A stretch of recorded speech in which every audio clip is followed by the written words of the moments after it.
Rail यात्रियों के स्वास्थ्य के साथ किस तरह से खिलवाड़ किया जा रहा है, इसका नजारा मध्य प्रदेश के इटारसी जंक्शन पर देखने को मिला। जिन डिस्पोजेबल बॉक्सेस को इस्तेमाल के बाद कूड़ेदान में फेंक देना चाहिए, उन्हें दोबारा धोकर इस्तेमाल किया जा रहा था। जी हां, यह सत्य है। सोशल मीडिया पर वीडियो वायरल होने के बाद एक बार फिर रेलवे के खाने के हाइजीन को लेकर सवाल उठने लगे हैं। आज हम भी इसी अहम विषय पर चर्चा करेंगे, जानेंगे खाने के नाम पर पैसेंजर्स की सेफ्टी से खिलवाड़ कब तक चलेगा, हाइजीन से खिलवाड़ कब तक चलेगा। पहले ये रिपोर्ट देखिए, उसके बाद खास मेहमानों के साथ आज हम चर्चा करेंगे इसी मुद्दे पर।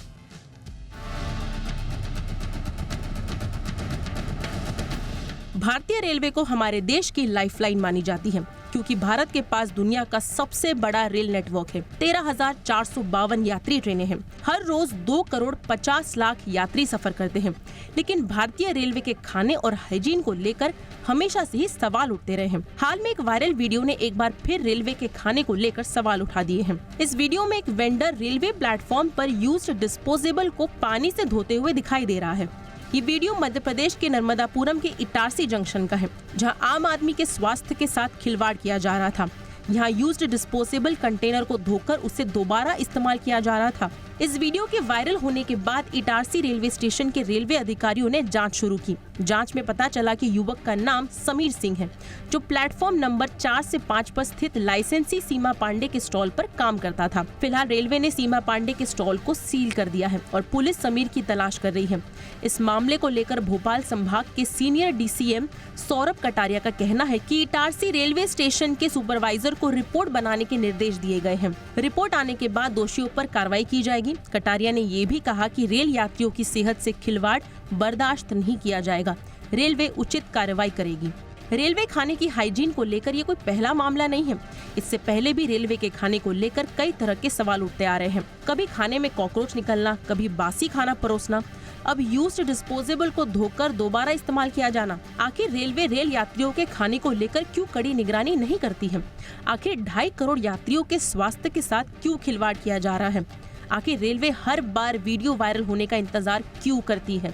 भले ही इस बार रेलवे के स्टॉल को बंद सील कर दिया है, लेकिन सवाल वही है कि कब तक रेलवे के खाने को लेकर सवाल उठते रहेंगे, क्योंकि रेलवे से सफर करने वाले मुसाफिर रेलवे के अंदर मौजूद स्टॉल और वेंडर पर ही निर्भर हैं। फिलहाल इस मामले में रेलवे की ओर से कड़ी कार्रवाई की उम्मीद है और साथ ही रेलवे को ये भी सोचना होगा कि आखिर क्यों अब तक रेलवे के खान पान पर आम लोगों का भरोसा कायम नहीं हो पाया है। ब्यूरो रिपोर्ट, जी मीडिया।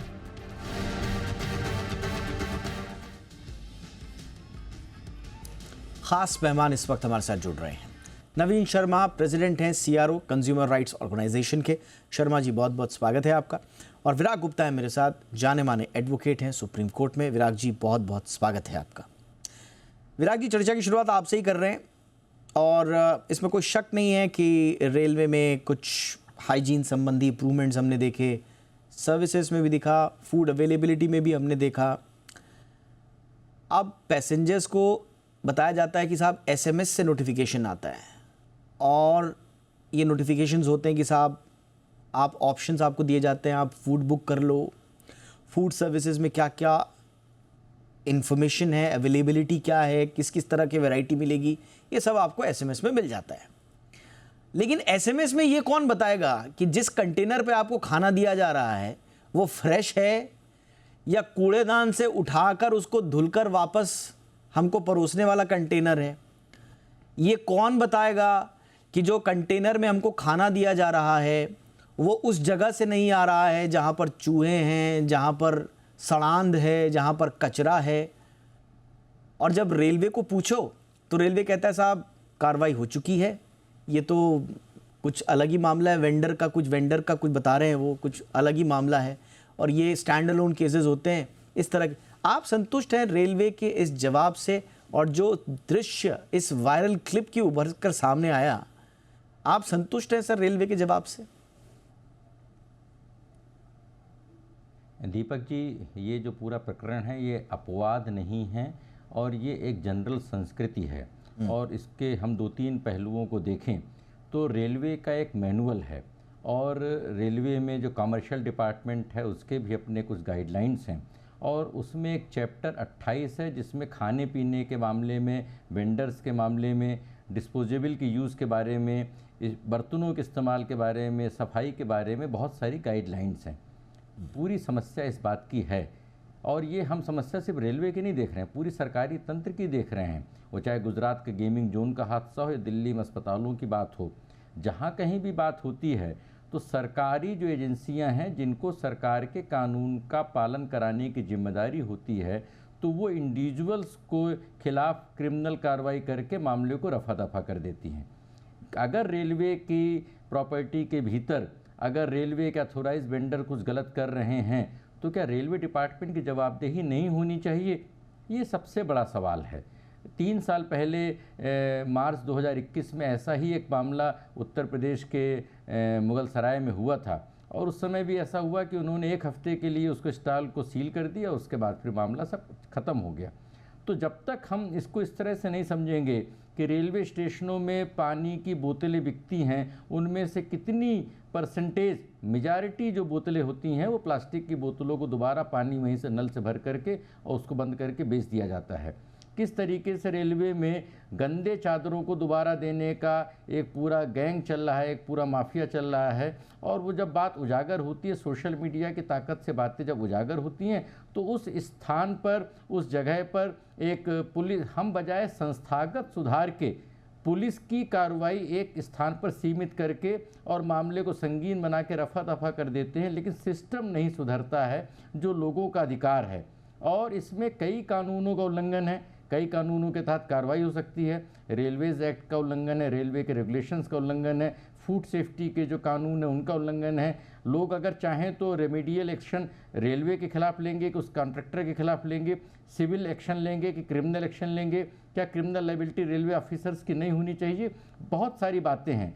दिक्कत इस बात की है कि अभी तक भारत में अभी जो चुनाव हो रहे हैं, दोनों पार्टियां संविधान और न्याय की बात कर रहे हैं, लेकिन भारत में सरकारी एजेंसियों के खिलाफ अभी तक जो टॉर्ट का जो मामला है, जो उनके खिलाफ उनसे एक लोगों को संगठित तौर पर लोगों को उनसे एक अधिकार हासिल करने की बात है, वो अभी जागरूकता भी नहीं आई है, सिस्टम भी नहीं बना है। इसकी वजह से ये बातें संगठित तौर पर बड़े पैमाने पर चल रही हैं, कभी कभार उजागर होती हैं और बातें उसके बाद फिर रफा दफा हो जाती हैं। सिस्टम में कोई बदलाव नहीं दिखता है। एब्सोल्युटली, यही तो हम कह रहे हैं। बिल्कुल आपने सही जगह आपने इशारा किया कि स्टैंड अलोन केसेस बना दिए जाते हैं। पूरी कोशिश ये होती है रेलवे की तरफ से कि हर केस को अलग अलग चश्मे से देखा जाए। साहब, अरे यहाँ तो ये तो ऐसा ही हो गया होगा, यहाँ तो ये केस हुआ था, अरे साहब हमने तो बहुत बड़ी कार्रवाई कर दी, अरे हमने तो स्टॉल सील कर दिया साहब, हमने तो उस पर चार्जेस लगा दिए।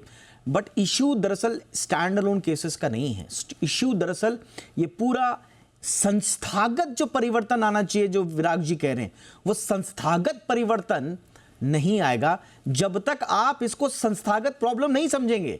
शर्मा जी, प्रॉब्लम संस्थागत है। हम इस बात को मान रहे हैं कि चेंजेस धीरे धीरे आएंगे, लेकिन आपको मानना तो पड़ेगा। जब तक आप स्टैंड अलोन केसेस मानेंगे, जब तक आप इसको पूरे संस्थान की प्रवृत्ति से नहीं जोड़ेंगे, पूरे सिस्टम के सोच से नहीं जोड़ेंगे, उस इकोसिस्टम से नहीं जोड़ेंगे, तब तक शायद ऐसी स्टैंड अलोन केसेस आएंगे, नो मैटर व्हाट, कि वो कितने गंभीर हैं, मामले निपटा दिए जाएंगे, बात आगे बढ़ जाएगी। शर्मा जी, देखिए, इससे बेहतर दीपक जी और कौन जानेगा कि इसी जी बिजनेस के शो पे एक बार हम लोगों ने बात की कि जो पेंट्री कार पे खाना और स्टेशनों में खाने की जो क्वालिटी थी उस पर हम लोगों ने बात की। फिर जब हम दूसरी बार मिले तो हम लोगों ने बात की कि जो ओवर चार्जिंग का मामला था रेलवे का, तो अब चेंजेस तो आ रहे हैं। अब चेंजेस यहाँ तक आके गिर चुके हैं कि जिस पैकेज में खाना दिया जा रहा है, अब उसी को धोकर दोबारा से रिफिल करके यात्रियों को खाना दिया जाएगा। और जैसा कि विराग जी ने कहा कि जो पानी की बोतलें जब ट्रेन एंड होती है या मिडिल में जब सफाई होती है, तो वहाँ पे कुछ कलेक्शन करने वाले लोग होते हैं जो डिब्बे की सफाई करते हैं, खाली पानी की बोतलें ले जाते हैं और उनको बाहर से रिफिल कर सील पैक करके फिर से यात्री को दे दिया जाता है। तो इस बात से तो बिल्कुल हम लोग इत्तेफाक रखेंगे कि जब तक संस्थागत रूप से इस पूरी को एक निगरानी सिस्टम के अंतर्गत नहीं डाला जाएगा, तब तक कोई विशेष होने वाला नहीं है। क्योंकि बहुत दिनों से ये चर्चा हम सबके सामने चल रही है। 2018 में भी पार्लियामेंट में भी जब जानकारी दी गई रेल मिनिस्ट्री के द्वारा तो वहां पे कहा गया कि इन सब चीजों की निगरानी के लिए वो फूड सेफ्टी ऑफिसर और फूड सेफ्टी सुपरवाइजर को नियुक्त करेंगे।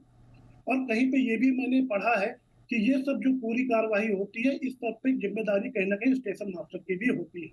तो ये तो ठीक है कि आप 2 दिन 4 दिन के लिए स्टॉल बंद कर दिए, उनके ऊपर आपने कुछ जुर्माना लगा दिया और फिर से वही गोरख धंधा चालू हो गया। तो क्यों ना ये सुनिश्चित किया जाए कि जो फूड सेफ्टी सुपरवाइजर हैं या फूड सेफ्टी ऑफिसर हैं, वहाँ के स्टेशन मास्टर हैं, उनके ऊपर जब तक कड़ी कार्रवाई नहीं होगी अब, तो मुझे नहीं लगता है कि ये इतना बड़ा गोरख धंधा एक छोटी-मोटी कार्रवाइयों से रुकने वाला। देखिए, आपने बिल्कुल सही कहा और कुछ ऑब्जर्वेशंस मैं अपने दर्शकों को बताना चाहता हूँ। जो पब्लिक अकाउंट्स कमेटी ने लोकसभा में प्रेजेंट की थी अपनी रिपोर्ट, उसमें उन्होंने 3-4 बातों को मुद्दे को उठाया था और ये इसी साल फरवरी की बात है। इसमें कैटरिंग पॉलिसी चेंजेस को उठाया था कि जो बार बार जो कैटरिंग पॉलिसी चेंजेस होते हैं उस वजह से ये जो पॉलिसी शिफ्ट के कारण जो अनसर्टेनिटी आती है मैनेजिंग कैटरिंग सर्विसेज पैसेंजर। अच्छा, इसमें एक चीज़ और अच्छी बात थी जो मुझे अच्छी लगी थी, उसमें रेलवे ने इंट्रोड्यूस किया था कि साहब आपके डब्बे पर एक QR कोड होगा, उस QR कोड के ज़रिए आप सीधा लाइव देख पाएंगे कि आप वो किचन से जोड़ देगा आपको सीधा कि वहाँ पर खाना वाना कैसा चल रहा है, कैसे पैकिंग हो रही है, क्या हो रही है। लेकिन आई डोंट नो उसमें क्या हुआ, मेरे ख्याल है कर्नाटक हाई कोर्ट ने भी इस पर अपना संज्ञान दे दिया था कि वो इसमें इंटरफेयर नहीं करेंगे। कहीं पर ये पिटिशन आई थी, बट मैं उसके बारे में ज़्यादा भी अपडेटेड नहीं हूँ। बट फिर भी मैं थोड़ा सरप्राइज हूँ कि वो इस तरह की स्थितियाँ अभी तक क्यों नहीं बन पाई हैं। बेस किचन का एक बहुत बड़ा इशू है कि IRCTC को बेस किचन्स बनाने थे रेलवे प्रीमाइसेस में ताकि वो कंट्रोल और मॉनिटर कर पाएँ फूड क्वालिटी और हाइजीन को। लेकिन 131 में से 16 ही जो बेस किचन्स हैं वो रेलवे प्रीमाइसेस में हैं, बाकी बाहर थे। ये मैं उस रिपोर्ट के हवाले से कह रहा हूं। अभी आज की डेट में कितने हो सकता है कुछ चेंजेस हो, लेकिन रिपोर्ट में इसका जिक्र था कि सिर्फ 16 ही प्रीमाइसेस के अंदर थे, बाकी कहां थे, बाहर। अब बाहर वो क्या कर रहे हैं, उनका चेक कोई कर रहा है नहीं कर रहा है, कैसे करेंगे, ये बहुत इंपॉर्टेंट पॉइंट्स थे जो उजागर किए गए थे। और भी हैं, अनऑथराइज वेंडर्स का इशू है, इसमें पैंट्री एब्सेंस का इशू है, लॉन्ग डिस्टेंस ट्रेन्स में पैंट्री कार्ड्स ही नहीं है आपके। विराग जी, आपको लगता है कि ये एक आमूल चूल परिवर्तन की दरकार है, लेकिन शुरुआत कहां से हो, जो फिर वही घूम के प्रश्न वहीं आ जाएगा। इसको तो संस्थागत दिक्कत मान ही नहीं रहे हैं, अलग अलग कमिटीज ने बता दिया, अलग अलग रिपोर्ट्स में आ गया, तो आप जब तक दिक्कत मानेंगे नहीं काम होगा कैसे? देखिए दीपक जी, इस समस्या के इतने गंभीर पहलू हैं और 3 पहलू मैं बताऊं। हम जब स्टेशन मास्टर की बात करते हैं तो मुझे लगता है कि वो एक ऐसा निरीह व्यक्ति हो गया है जिसके पास कोई सुविधाएं नहीं हैं और उसकी जिम्मेदारियां बहुत ज़्यादा हैं। तो पहले नंबर पर इस रेलवे विभाग में बड़े पैमाने पर ठेके पर भर्ती हैं। आज आप ट्रेन में चलिए, किसी भी ट्रेन में सेकेंड क्लास स्लीपर में कंफर्म टिकट होने के बावजूद आपको वहाँ पर इतने ज़्यादा भीड़ मिलेगी कि आप वहाँ सीट पे नहीं बैठ सकते हैं। टीटी वहाँ पर आता नहीं है और आता है आके चला जाता है, कोई आदमी रोकने वाला नहीं है। तो पहले नंबर पर वहाँ पर रेलवे में परमानेंट स्टाफ कम हो गया है, ठेके वाले लोग ज़्यादा हो गए हैं जिनकी ना विजिलेंस की जांच है, ना कोई लीगल उनकी लायबिलिटी है। ये पहली बात है। दूसरी बात ये है कि हम सिर्फ जो बड़ी बड़ी वंदे भारत या शताब्दी की बात करते हैं, जब हम असमानता की बात करते हैं, 1% और 99% आबादी की बात करते हैं, तो हम जो बड़ी आबादी है उसके बारे में तो हमको कुछ है ही नहीं। भारत में कानून ये हैं कि जानवरों को भी ले जाने के लिए एक पैरामीटर्स बने हैं कि जिन जानवरों को वध होता है उनके लिए पैरामीटर्स हैं कि एक ट्रक में जानवरों को कैसे ले जाना है। लेकिन ट्रेन के डब्बों में बैठने वाले यात्रियों की दुर्दशा जानवरों से ज़्यादा होती है और उसके बारे में कोई बहस नहीं होती, उसकी कोई जवाबदेही तय नहीं होती है। तो पहले नंबर पर हमारे, और वहाँ पर जो रेलवे के जो अलग अलग तरीके के 3 तरीके के स्टाफ हैं, एक रेलवे के स्टाफ है, दूसरा RPF का है और तीसरा जो GRP का है, जो राज्य पुलिस के अंडर में काम करता है। और जो तो सारी बातें हम अंत में क्रिमिनल में लाकर ख़त्म कर देते हैं और सुधार की कोई बात ही नहीं होती है। तो ये पहली बात है। दूसरी, एक असंगठित तंत्र है जहाँ पर आपके पास वेंडर्स भी अनऑथराइज तरीके से आ रहे हैं, वहाँ पर पूरा खुला खेल मुरादाबादी हो रहा है। उस असंगठित तंत्र को आप ऐप या किसी तरीके से एक कोई जादुई समाधान उसका नहीं हो सकता है। Correct. हमारा डिलीवरी सिस्टम सरकारों का विफल हो रहा है। तो मुझे लग रहा है कि गंभीर समस्याएं हैं और वायदों के साथ हमारे डिलीवरी सिस्टम कैसे मजबूत हो ये देखना है। और इटारसी पर ये हुआ सर, इतना बड़ा ये पूरा इतना बड़ा ये जंक्शन है और वहां पर कह दिया साहब कि वो वेंडर था, उस पर हमने स्टॉल हमने कर दिया। अरे आपके प्रेमाइसेस के अंदर आपके रेलवे के नल के पानी से वो व्यक्ति आपके रेलवे प्रेमाइसेस के अंदर के कूड़ेदान से उठाकर वो कर रहा है। आप कह रहे हैं कि जब वायरल हुई क्लिप तब जाके आपको पता चल रहा है, न जाने ये खेल कब से हो रहा था। ऐसे में आप सिर्फ उस वेंडर पर कार्रवाई करके अपनी जिम्मेदारियों से पल्ला कैसे झाड़ सकते हैं? ये किसकी जिम्मेदारी थी कि निगरानी करनी है? ये प्रेमाइसेस किसके अधिकार क्षेत्र में आता है? कौन यहां पर लगातार चेक्स करेगा? इसका कोई मालिक नहीं। नवीन शर्मा जी, इस तरह के केसेस में जब तक सिस्टम के अंदर जिम्मेदार लोगों तक आपके हाथ नहीं पहुंचे तब तक बात नहीं बनेगी। दीपक जी, सबसे पहले तो अपन यही देखें ना कि ये जो वीडियो आया है ये कोई निगरानी या विजिलेंस की वजह से नहीं आया है। ये वीडियो सोशल मीडिया पे वायरल हुआ है और हो सकता है किसी यात्री ने इसको पूरे वीडियो को बनाया हो। तो ये तो प्राइमा फेसी समझ में आ जाता है कि सिस्टम का फेलियर है। बात के बाद अपन इटारसी की आज कर रहे हैं। पता नहीं देश में कितनी जगह पे ये सब काम चल रहा होगा जो कि अभी तक में उसको नोटिस नहीं किया गया है। तो जैसा कि मुझे समझ में आता है कि जरूरत है कि एक सशक्त विजिलेंस सिस्टम बने और ऐसी चीजों पे कड़ी कार्रवाई हो और जवाबदेही तय की जाए। हम मानते हैं कि चलिए संस्थागत रूप से अगर उसको नहीं भी माने, लेकिन किसी न किसी को तो यहाँ पे जिम्मेदारी तय करनी पड़ेगी और उसके खिलाफ न केवल अर्थदंड या छोटा सा हफ्ते 10 दिन की लाइसेंस को रद्द करना, बल्कि एक कड़ी अगर कार्रवाई हो तो फिर भी जब तक नजीर नहीं बनेंगे इस तरह के केसेस, तब तक हम कैसे आपके खाने पर भरोसा हो पाएगा? और इसीलिए आज का हमने सवाल पूछा था अपने दर्शकों से कि क्या आपको खाने पर उनके भरोसा है या नहीं है रेलवे के। मैं आ रहा हूं विराग जी, मैं फटाफट से पहले पोल का उत्तर ले लूं कि क्या आपको रेलवे के खाने की क्वालिटी और स्वच्छता पर भरोसा है? रेलवे ने बहुत दावे किए, हमने कहा क्या पता लोगों का मन बदला हो, इसीलिए हमने ये हाँ या ना में सवाल पूछा था। आप देखिए टीवी स्क्रीन पर आपके सामने है जो लोग सोचते हैं। 87% लोग कह रहे हैं हमें नहीं है भरोसा, केवल 13% लोग कह रहे हैं कि हाँ हम में भरोसा जगा है। स्थिति अगर यही रही तो इन 13% लोगों का भरोसा भी कहीं उठ न जाए, इस बात की आशंका हमें नजर आती है। विराग जी, क्विकली मुझे ब्रेक पर जाना है। दीपक जी, दो छोटी बातें हैं। पहला, अभी जो शर्मा जी बात कर रहे थे, खबरों के अनुसार किसी यात्री ने वीडियो बनाया है और जो वेंडर ने जवाब ये दिया है कि खाने की प्लेट अच्छी थी, पुराना खाना हो गया था, पुराने खाने को फेंक करके धो करके नया खाना दे रहे थे, ये उसका जवाब है। लेकिन बहुत संक्षेप, जो इस पूरी भारत की सारी समस्याओं का समाधान ये है कि जो सरकारी अधिकारी सारे पावर इस्तेमाल करता है, बड़ी सैलरी लेता है, उसकी जवाबदेही होनी चाहिए। छोटे छोटे गुर्गों को नापने से यानी कि सिस्टम के अंदर जो लोग जिम्मेदार है वहां तक भी बात पहुंचे। बहुत बहुत शुक्रिया और माफी के साथ आपको मैंने बहुत अंत में समय नहीं दे पाया, लेकिन इतना ही वक्त था। नवीन जी बहुत बहुत शुक्रिया, विराग जी थैंक यू सो मच वक्त निकालने के लिए।